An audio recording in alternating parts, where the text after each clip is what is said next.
Yo soy Jazmín Prado y esto es Me mudé al jardín. Ay, el día de hoy me gustaría compartir este tema, que me parece muy lindo y seguramente lo voy a repetir en varios episodios, pero tratando de hacerlo distinto, desde una visión distinta. Em, este tema, digo, es el autoconocimiento, pero hoy me gustaría abordarlo em, en esta manera de, por ejemplo, compramos un aparato electrónico y vienen regularmente con un manual que te lo da el creador de ese aparato para que sepas cómo usarlo y evitar en la mayor medida pues que se descomponga o que suceda algún accidente o como sea, ¿no? Y hay quienes siempre antes de usar un aparato electrónico, un aparato nuevo o lo que sea, leen primero el manual. Y hay quienes, me incluyo en esa, en esa grupo de gente que regularmente es como de que, por intuición, eh, medio ahí ya sé cómo usarlo y cuando no entiendo algo voy y veo el manual. Y creo que no está ni bien ni mal ninguna, simplemente son maneras de abordar las cosas. Pero ¿qué pasa cuando sí leemos el manual? Le sacamos un provecho distinto a ese producto porque conocemos sus capacidades, entendemos perfecto el funcionamiento, para qué sirve cada cosa y de alguna manera lo podemos usar al máximo, ¿no? Y, ¿Y qué pasa con, mm, por ejemplo, con estos conocimientos más ancestrales? Por ejemplo, las plantas. Las plantas, hay muchos grupos de plantas, ¿no? Las plantas medicinales, las plantas que son ornamentales, las que tienen fruto, las que tienen algún tipo de veneno que puede hacer daño. Y de alguna manera nuestros ancestros, a prueba y error, fueron conociendo estas cualidades de cada planta. Y cada planta tiene necesidades súper diferentes porque necesitan algunos más cantidad de sol, más cantidad de agua, más cantidad de cierto tipo de tierra, cierto tipo de entorno, y por eso existe la, la flora y la fauna distinta en cada ecosistema, ¿no? Y si nosotros como seres humanos decidimos comprar o adoptar, o como lo queramos llamar, a ciertas plantas y llevárnoslas a nuestras casas, necesitamos tener cierto conocimiento de esas plantas para que no se mueran, ¿no? O para que tengan una mejor calidad de vida o simplemente se vean mejor estéticamente, se vean más bonitas y puedan crecer más. Y a ese conocimiento que vamos obteniendo, ya sea por investigación, porque se va pasando ese conocimiento de generación en generación, o por observación, vamos notando ciertas necesidades en, en las plantas, ¿no? Y si nos comparamos un poquito a los seres humanos con las plantas y también con los productos tecnológicos que hay, de alguna manera podemos conocerlas necesidades de nosotros mismos como seres humanos y también de las personas que nos rodean. Quienes son papás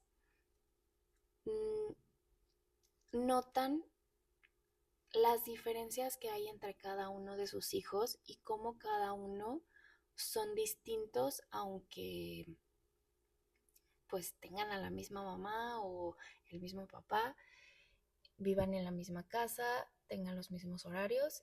Y voy a poner el ejemplo de una persona cercana a mí que tiene trillizos, tiene 3 hijos que nacieron el mismo día, casi en el mismo momento y han compartido los mismos, pues las mismas cosas durante mucho tiempo y son abismalmente diferentes. Cada uno son súper diferentes en personalidad, sí se parecen un poquito estéticamente, pero la verdad es que pues sí notas la diferencia ya cuando convives un poquito más con ellos, notas la diferencia que hay entre cada uno, pero sobre todo su personalidad, su manera de actuar, sus gustos, todo es súper diferente. Y es algo bastante interesante porque realmente nosotros sí venimos con un manual, ¿no? Y ahí es cuando voy a entrar en el tema del diseño humano. No voy a explicar mucho del diseño humano porque es demasiada información que pues este episodio no es para eso, pero para que nos pongamos un poquito en contexto de ese manual del que hablo, que todos tenemos. En el diseño humano hay diferentes tipos de energía de las personas. El tipo 1 se le conoce como manifestador. Son personas que tienen una gran cantidad de energía y capacidad para hacer que las cosas sucedan en el mundo físico. Son líderes naturales y tienen una gran influencia en los demás. El 2 es el generador. Son personas que tienen una gran cantidad de energía y capacidad para generar ideas y soluciones. Son muy creativos y tienen una gran capacidad para encontrar soluciones innovadoras. El número 3 es proyectivo. Son personas que tienen una gran capacidad para influir en los demás y hacer que se sientan atraídos hacia ellos. Son muy carismáticos y tienen una gran capacidad para conectar con los demás. El número 4 es el reflector. Son personas que tienen una gran capacidad para reflexionar y analizar información. Son muy intuitivos y tienen una gran capacidad para entender a los demás y encontrar patrones y conexiones. Y digo, realmente esto es una información muy general, a grandes rasgos. Hay otras tipos de variaciones en algunos tipos de energía, pero cada uno quizás se pudo identificar más con uno o con otro. Y esto es un estudio bastante complejo. Quizá podamos decir, se parece a la astrología, a los horóscopos, a la numerología o a los eneatipos, todo esto, pero realmente es mucho más que eso. Si en algún momento les llama un poquito la atención investigar un poco más de esto, pueden, siempre son libres de hacer su propia investigación y si no voy a estar compartiendo un poquito más de información sobre esto. Pero a lo que voy es que cuando nosotros identificamos este manual que viene siendo el diseño humano, que conocemos nuestro diseño humano, podemos entender qué necesidades en específico tenemos, por qué de repente puedo ser más emocional, puedo ser más analítico, por qué de repente mi cuerpo me puede compartir más información o de repente tiendo a analizar todo más mentalmente. Todo eso tiene que ver con el diseño que ya viene conmigo. Y yo lo percibo o mi manera de entender esto es tal cual por ejemplo, si lo vemos como en los sistemas operativos que hay en la tecnología, ¿no? Em, Hay algunos que tienen más capacidades para ciertas cosas y hay otros que tienen funciones específicas para otros. Quizá funcionan de maneras similares, pero no quiero meterme mucho en marcas y nombres, pero de repente se dividen como estos bandos de las personas que prefieren unos y personas que prefieren otros porque se sienten más cómodos, ¿no? O simplemente conectan más con ese sistema operativo o con, por ejemplo, en los coches, quienes les gusta más andar en moto, quienes les gusta más carro, camioneta, bicicleta. O sea, todo eso es parte de una elección que nosotros estamos realizando por gustos, por, em, por comodidad y también por habilidades, ¿no? Que tenemos distintos. O sea, también eso es algo que es bastante importante observar. Y ahí es cuando viene la diversidad. La diversidad nos ayuda a complementarnos todos como seres humanos y como sociedad. Y justo ayer estaba pensando en esto porque em, me vino como esta sensación de que hay tanta información en esta era en el que tú abres alguna de tus redes sociales y hay un experto para cada cosa, ¿no?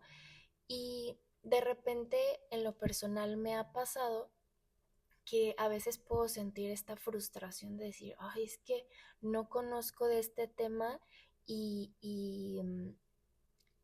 necesito investigar un poco más o necesito preguntar o me cuesta más trabajo entender ciertas cosas, pero hay otras áreas en las que tengo mucha información, sé mucho del tema, me es fácil explicar algo y justo lo que ayer aterricé fue, ok, pues creo que es lo más interesante de todo, no saberlo todo, porque por algo somos una sociedad, por algo somos un colectivo de un montón de mentes, un montón de ojos viendo algo y cada uno vemos un cachito del gran rompecabezas que somos, ¿no? Y hay una historia en algún momento leí el libro de Cábala, Haz Luz, Haz Amor.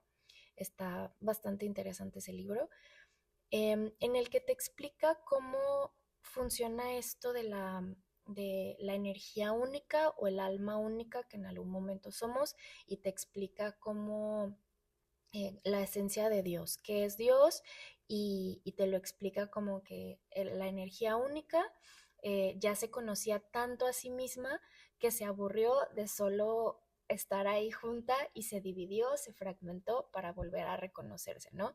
Y si lo vemos desde esta parte científica que explican cómo nació la humanidad y todo el mundo, pues es el Big Bang, ¿no?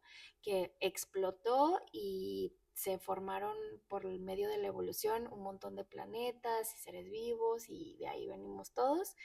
Y si nos vamos a esta parte religiosa donde la Biblia explica que vino Dios y nos creó y simplemente para pues tener también ahí como que algo que observar, algo que ver, ¿no? Y cualquiera de las versiones que nosotros creamos o conozcamos, muchas se basan en esto, que hubo un inicio de algo. Entonces, en este libro habla de que cuando nosotros conocemos cada vez más de nosotros mismos, estamos conociendo una pequeña parte de lo grande o pues sí, de la energía única. Y al nosotros compartir ese, esa experiencia, lo que vemos, lo que sentimos, lo que experimentamos, estamos permitiéndole a los demás que conozcan esa pequeña parte de nuestra perspectiva. Y, por ejemplo, en barras de Access, tienen esta frase de mi interesante punto de vista. Y el interesante punto de vista de cada uno solo va a mostrar un pequeño cachito de lo que nosotros alcanzamos a ver y hay como este dilema en cuál es la verdad, ¿no? Y la verdad realmente tiene muchas capas y tiene muchas caras. Y voy a dar un ejemplo este ejemplo lo he dicho muchas veces en algunas clases o sesiones que he tenido. Cuando yo estudié en la licenciatura, en un episodio pasado les platicaba que me gustaba meterme a las clases de pintura. Y en pintura hay una práctica bastante interesante en la que ponen al centro algo, ¿no? Un modelo, unos objetos o lo que sea, ¿no? Ponen algo al centro y todos los demás, los que van a pintar, dibujar, se acomodan alrededor de ese objeto en círculo. Entonces, ay, es una joya ir viendo a cada uno de los trabajos de las personas. Si vas caminando así por atrás de su lienzo, vas viendo cómo la variación de la perspectiva, o sea, en estos grados mm, de variación de cómo están viendo el objeto, va cambiando gradualmente y o sea, vamos pudiendo armar todo ese mapa de lo que es el objeto. Y digo, en pintura es algo en 2D, ¿no? Pero siento que la realidad es algo así, en el que cada uno de nosotros vemos una pequeña parte y realmente ayer que lo sentí así, me dio mucha paz decir, bueno, pues por algo estamos todos aquí juntos compartiéndonos cosas y no pasa nada si no puedo tener todo el conocimiento del mundo, que siempre va a haber más espacio. Por ahí hay muchos estudios en los que se dice que como seres humanos solo usamos el 10% de nuestro cerebro, de la capacidad que tiene. Y si lo pensamos que en la tecnología, realmente la tecnología es es una copia de nosotros, porque nosotros la creamos, pero al momento de que nosotros la creamos, estamos aprendiendo también de ella y es una, es un aprendizaje mutuo, como el maestro y el alumno.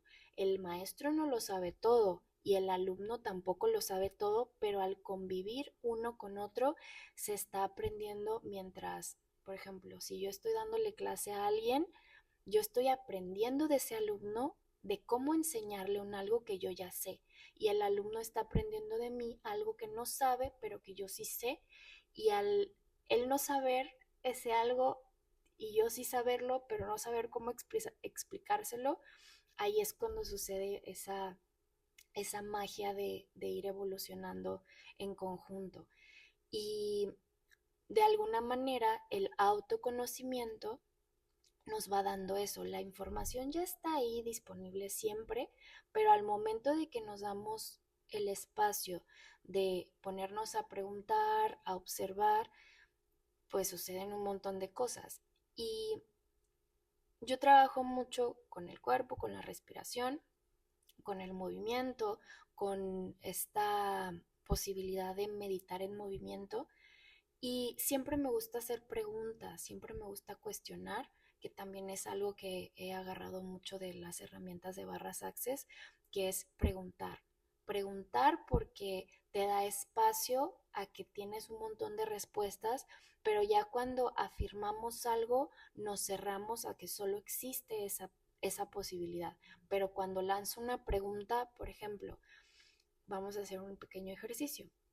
Cerramos los ojos, llevamos una mano al centro del pecho, a la altura del corazón, y la otra mano a la altura del ombligo, un poquito más abajo, y tomamos respiraciones profundas.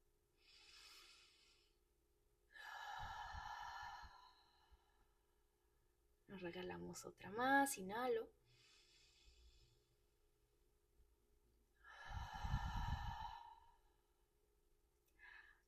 Al realizar esta acción, estamos trayendo a la mente a este momento presente y estamos dando espacio de observar qué estoy sintiendo, cómo está latiendo mi corazón, a qué ritmo está latiendo, y también al respirar se sucede esta magia de parar un momentito el diálogo interno, el diálogo mental. No es que esté mal que estemos pensando, pero al darnos una pausa, que es como cuando estamos, por ejemplo, corriendo por mucho tiempo y te cansas y dices, ya no puedo más, y te paras un momento y respiras, se sienten los latidos del corazón todavía más presentes, se siente la respiración un poquito más agitada, y imagínense que todo el tiempo nuestra mente está corriendo un maratón, todo el tiempo, todo el tiempo, todo el tiempo,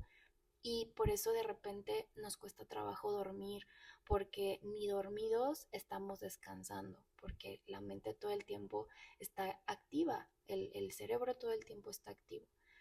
Y cuando nos damos estos momentos para respirar, para la meditación, para hacer una práctica de movimiento, ya sea yoga, ya sea algo de pesas, estamos enfocando nuestra atención, nuestro cuerpo, nuestra respiración en realizar una sola cosa a la vez.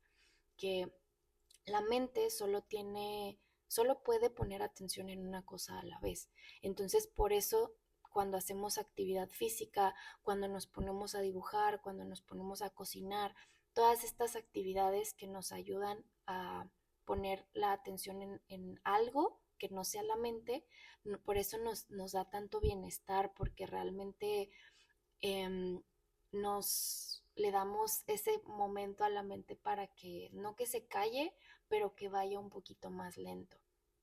Y pues yo nos invito a que si sufrimos de ansiedad, de depresión, de insomnio, de mala digestión o algún padecimiento de este estilo, podemos empezar a integrar, eh, me gustaría llamarlo como microdosis de mí, microdosis de presente, en el que solo respiremos así un momentito, o igual si esto de la respiración no nos ayuda tanto, podemos agarrar un papel y empezar a dibujar patrones sin sentido, círculos, cuadros, triángulos o lo que sea, o digo, también la escritura tiene bastante fuerza para esto, para aterrizarnos. Hay muchas maneras, creo que ahí es cuando regreso a esto del autoconocimiento, que cada uno encontremos cuáles herramientas nos funcionan más. En su momento, mi psicóloga me explicaba que cuando nosotros vamos creciendo y que los cuidadores que están con nosotros, nuestros papás, nuestros hermanos, tíos, vecinos o la gente que nos cuida, nos va compartiendo herramientas. Y al principio podemos tener de que solo una, ¿no? Un martillo. Y un martillo lo podemos usar para todo. Pero llega el momento en el que usar un martillo para acariciar un perro no nos va a funcionar y vamos a necesitar cambiar de herramienta. O, no sé, el ejemplo que puedan tener. ¿Quieres abrir una puerta? El martillo, digo, vas a poder hacer algo para que se agarre esa puerta, pero quizá usar tu mano para girar una perilla no sé, vas a poder abrir esa puerta. O si quieres sacar un tornillo, no vas a poder usar ese martillo. Necesitas otra herramienta para realizar esa acción. Entonces, nosotros a lo largo del día, a lo largo de nuestra vida, vamos a necesitar ir cambiando de herramientas para realizar cierta cosa. No siempre va a funcionar respirar profundo. La mayoría de las veces sí, cuando estamos enojados, cuando tenemos miedo, cuando estamos muy emocionados, cuando casi todas las emociones que sentimos se pueden nivelar o se pueden relajar un poco cuando respiramos. Va a haber momentos donde no es que siempre tengamos que controlar esas emociones, más bien, más que controlar, me gustaría sustituir la palabra por observar, por percibir, por sentir, porque a veces en su momento la sociedad nos ha enseñado de que, por ejemplo, los niños no lloran, los hombres no lloran, y eso provoca que muchos hombres, conozco muchos hombres en la adultez que no tienen la capacidad de llorar, aunque se sientan tristes o enojados, no tienen la capacidad de llorar porque en su momento se les dijo que eso no es para ellos. Y cómo canalizan esa tristeza, muchas veces enojándose, siendo violentos, siendo desapegados emocionalmente. Y en el otro punto, de manera muy personal, por mucho tiempo mi manera de mostrar enojo, tristeza, frustración era llorando. Y ahora, al momento de empezar a reconocer esto, es como de, ok, le voy a dar espacio al enojo cuando sienta enojo, le voy a dar espacio a la tristeza cuando sienta tristeza. Hay estudios psicológicos en los que eh, explica que cuando somos niños reconocemos qué emociones son aceptadas en nuestro círculo social. Por ejemplo, en mi caso, en mi persona era más aceptado que yo llorara a que me enojara. Y quizá con mi, no sé, con mi hermano era más validado que se enojara a que llorara, aunque fuera el mismo núcleo, pero por esta distinción de género o de, pues sí, de ahí de crianza, se pudo dar este espacio a que él se enojara y que yo llorara, pero empezamos a usar solo esa misma herramienta para todo. Y obsérvense cada uno, ¿no? Que desde niños, ¿cuál era la emoción que más lograban sacar o con sus hijos o con las personas más chiquitas que puedan tener ahí acceso a ustedes? Observen cuál es la emoción que regularmente es la que sacan, porque esa es la emoción que ellos ya identificaron que es aceptada ante las personas que están a su cuidado. Y creo que es bastante valioso que estas nuevas generaciones, yo lo veo muchísimo que estas nuevas generaciones están como papás siendo más conscientes de estas cosas. Digo, yo sé que ahorita hay mucho tema con esto, que la generación de cristal y que antes aguantaban golpes y maltratos, no sé qué, y no es que esté del todo bien o del todo mal, pero que ha provocado que no podamos eh, expresar tristeza cuando estamos realmente tristes y que solo nos guardemos esa información porque al final el cuerpo lo guarda todo. Hay otro libro que también está bastante interesante, se llama El cuerpo lleva la cuenta, y en este libro te explica, es un médico, el creador de este libro, el escritor, y explica que todas esas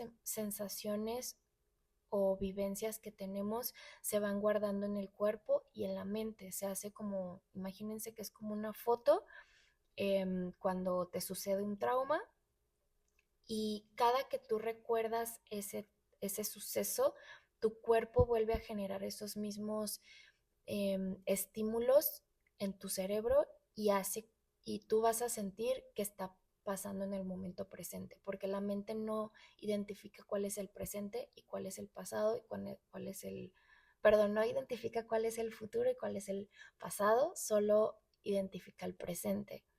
Entonces, siempre que recordemos algo triste, vamos a sentir esa misma, vamos a tener esa misma sensación. Entonces, me parece que es algo pues muy hermoso ir dándonos cuenta de todos esos registros que hay, de que seguramente les ha pasado que escuchan un sonido en particular, la voz de alguien, y te vienen un montón de recuerdos o un olor o una textura y tienes ahí una memoria corporal. Entonces, este manual del que les he estado hablando durante todo este episodio es algo que se va reescribiendo todo el tiempo, que se va actualizando, así como la tecnología. Somos muy similares a la tecnología porque somos los creadores de ella y ella es una creadora de nosotros mismos. estamos todo el tiempo actualizándonos. En algún momento tuve una ensoñación en la que escuché una voz que decía, el ser humano es la tecnología más avanzada que se va actualizando conforme va aprendiendo, conforme va existiendo, experimentando. Y me gustaría cerrar con esto, me gustaría que tengamos esa capacidad, ese interés de conocernos a nosotros mismos, porque eso que nos interesa es lo que amamos, eso que nos tomamos el tiempo de conocer más allá, es una muestra de amor infinita y realmente todos somos la energía del amor, todos venimos de ahí, de esa energía única y pues, ¿qué más valioso que ser amor, sentir amor, recibir amor, dar amor? Ay, pues muchas gracias por escuchar. Espero que tengan un día bastante increíble y nos estamos escuchando pronto.